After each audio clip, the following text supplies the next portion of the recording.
le meilleur de l'actualité nationale et internationale, c'est ici. Mesdames et messieurs, installez-vous confortablement pour vous informer.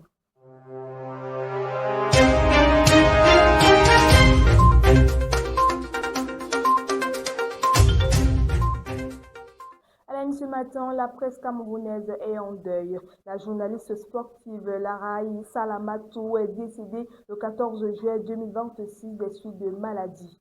Figure emblématique des médias, elle a exercé au poste national et à la CERTV Garoua avant de rejoindre la CERTV Sport. C'est au sein de cette chaîne qu'elle occupait le poste de chef du service de l'information et des magazines. Pendant près de 2 décennies, Laraï Salamatou a marqué le paysage médiatique camerounais par son professionnalisme et sa passion pour le sport. Présente sur tous les grands événements nationaux et internationaux, elle s'était imposée comme une voix de référence dans le traitement de l'actualité sportive.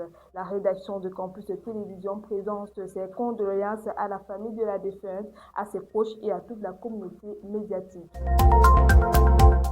En économie, lancement d'un emprunt par Socadel. La société camerounaise d'électricité Socadel s'apprête à lever 200 milliards de francs CFA avant la fin de l'année. L'objectif est de refinancer une partie de sa dette globale qui cumule à 850 milliards de francs CFA.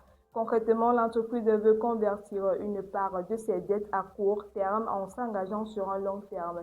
Le nouvel emprunt serait remboursable sur 7 ans, une opération qui doit donner de l'air à la trésorerie de Socadel et rendre la gestion de ses charges financières plus souple. Ce recours à l'emprunt entre dans le cadre du plan de restructuration financière lancé par Socadel dans le but d'assainir ses comptes et consolider sa capacité à remplir durablement ses missions dans le secteur de l'électricité au Cameroun.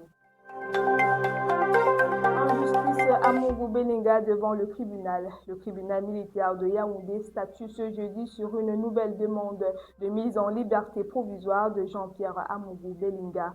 Le patron du groupe L'Anecdote et de Vision 4 est en détention provisoire depuis février 2023 dans l'affaire du meurtre du journaliste Martinez Zogo. Le directeur d'Amplitude FM avait été enlevé en janvier 2023 et son corps mutilé retrouvé au bord de la route.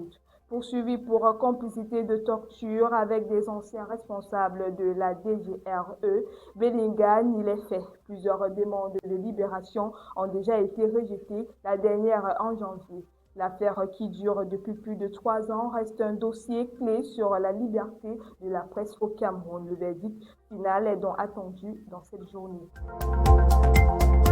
Et pour finir, en sport mondial 2026, l'Argentine renverse l'Angleterre. L'Argentine de Lionel Messi disputera la finale de la Coupe du Monde 2026. Les champions du monde en titre ont battu l'Angleterre par un score de 2-1 hier soir lors de la demi-finale. Mené 1-0 après le but de Gordon à l'heure du jeu, les Albicélestes ont égalisé par Enzo Fernandez en fin de match. Dans le temps additionnel, Messi a délibéré une passe décisive de la tête pour Martinez, auteur du but de la victoire. En finale, l'Argentine retrouvera l'Espagne, vainqueur de la France. Une affiche de rêve entre le champion du monde en titre et la Roja, portée par sa jeune génération. Le rendez-vous est donc fixé pour dimanche. De son côté, l'Angleterre se contentera de disputer la 3e place. Et c'est tout pour votre bout d'actualité ce matin. Mesdames et messieurs, merci pour votre fidélité.